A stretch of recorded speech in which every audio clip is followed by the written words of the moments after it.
नमस्कार सबैजनालाई। आज मैले दाँत किट्ने समस्या ब्रुक्सिजमको बारेमा कुरा गर्दैछु। तपाईहरुलाई यो आज मैले दाँतको बारेमा कुरा गर्दाखेरि दाँतको बारेमा अन्य समस्याहरू बारेमा पनि तपाईहरुको प्रश्न हुन सक्छ। मैले डाक्टर अश्विन श्रेष्ठजीसँग कुराकानी गरेको थिएँ विभिन्न दाँत सम्बन्धी प्रश्नहरू। त्यसको भिडियोको लिंक म दिन्छु यो प्रेजेन्टेसन सकेपछि, वा तपाईले यो पेजको भिडियो सेक्सनमा गएर पनि हेर्न सक्नुहुन्छ। अगेन डाक्टर अश्विन श्रेष्ठजीसँग मैले कुरा गरेको थिएँ दाँतका विभिन्न समस्याहरू, जस्तै दाँतको किरा खाएको, गिजाको समस्या, बुद्धिभङ्गराको समस्या देखि अरू धेरै प्रश्नहरूको कुरा गरेको थिएँ। 1 घण्टाको भिडियो थियो क्यारे। तपाईले गएर हेर्न सक्नुहुन्छ, म लिंक पनि दिन्छु पछि। यदि तपाईहरुले फेरि डाक्टर अश्विन श्रेष्ठजीसँग प्रश्न सोध्न चाहनुहुन्छ भने, उहाँसँग जवाफ माग्न चाहनुहुन्छ, मलाई उहाँलाई निम्त्याउन तपाईले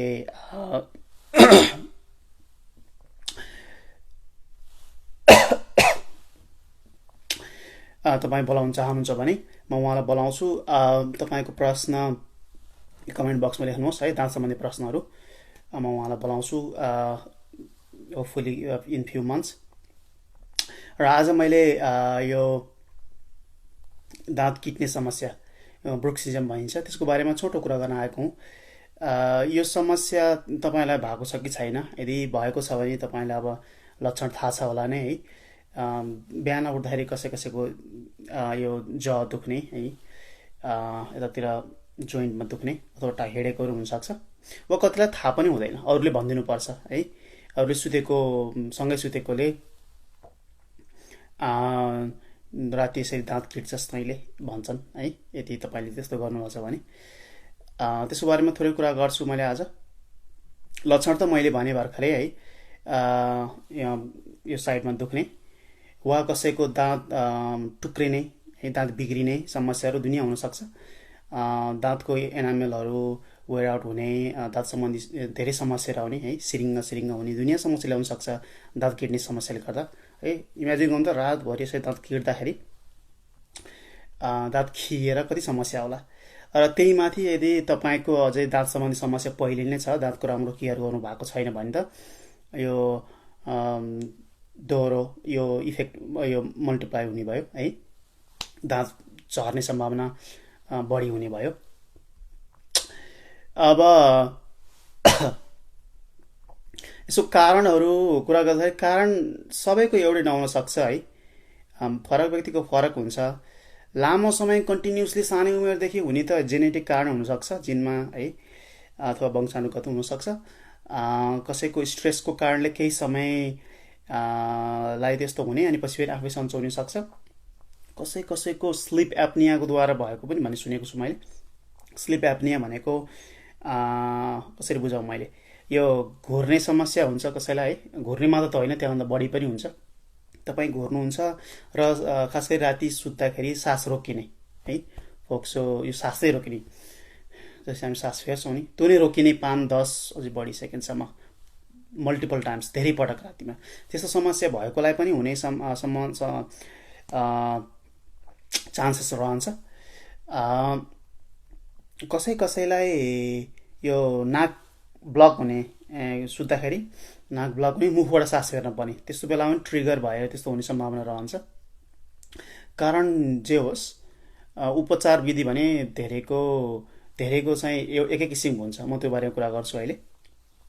अब स्ट्रेसको कारणले हो भने ती टेम्पोररी कारण हो नि त, त्यो समाधान गर्न पर्यो है। बच्चा बच्चीकोमा भएको समस्याहरू आफै पछि सन्चो हुनसक्छ, धेरैको एडल्टमा पनि, वयस्कको पनि पछि गएर आफै सन्चो हुन्छ। सुरुमा त यदि तपाईँलाई यस्तो छ भने तपाईँ सुरुमा डेन्टिस्टलाई भेट्नुपर्छ, फर्स्ट एन्ड फरमोस्ट है, डेन्टिस्टकोमा जानुपर्छ।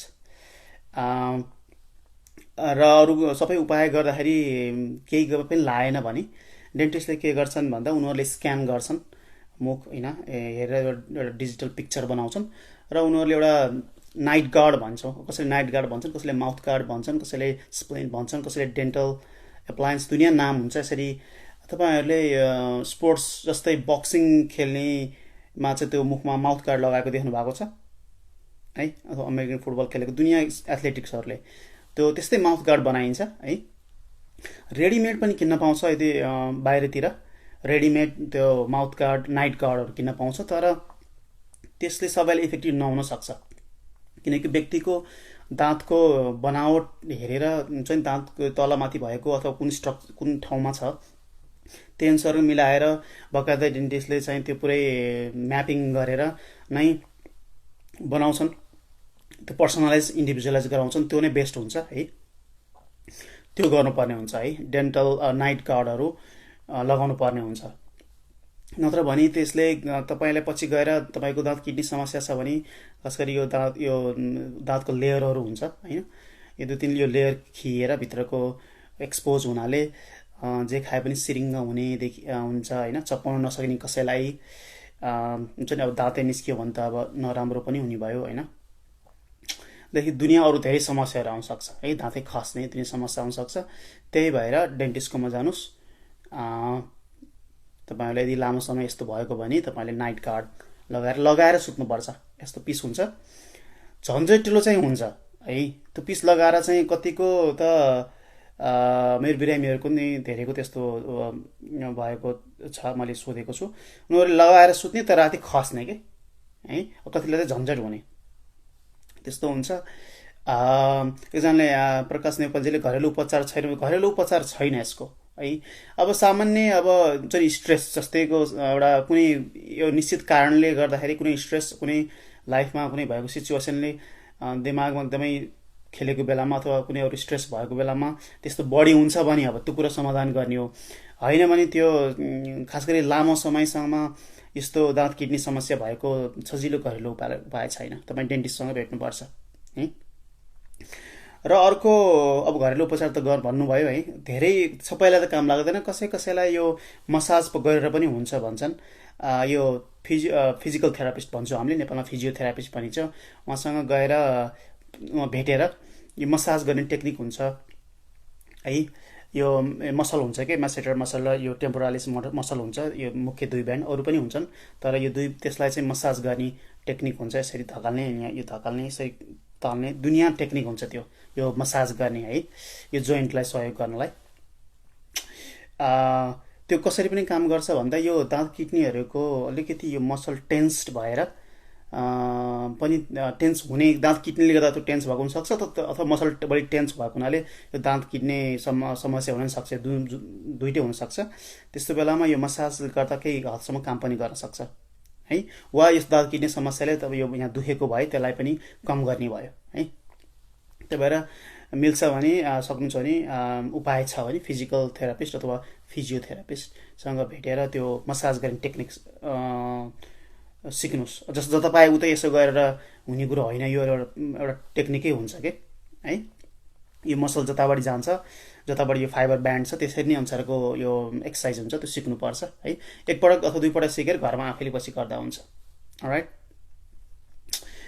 त्यसले बरु केही हदसम्म सहयोग गर्न सक्छ, हेल्प गर्न सक्छ, होइन भने मैले भनेको माउथ गार्डै लगाउने हो है।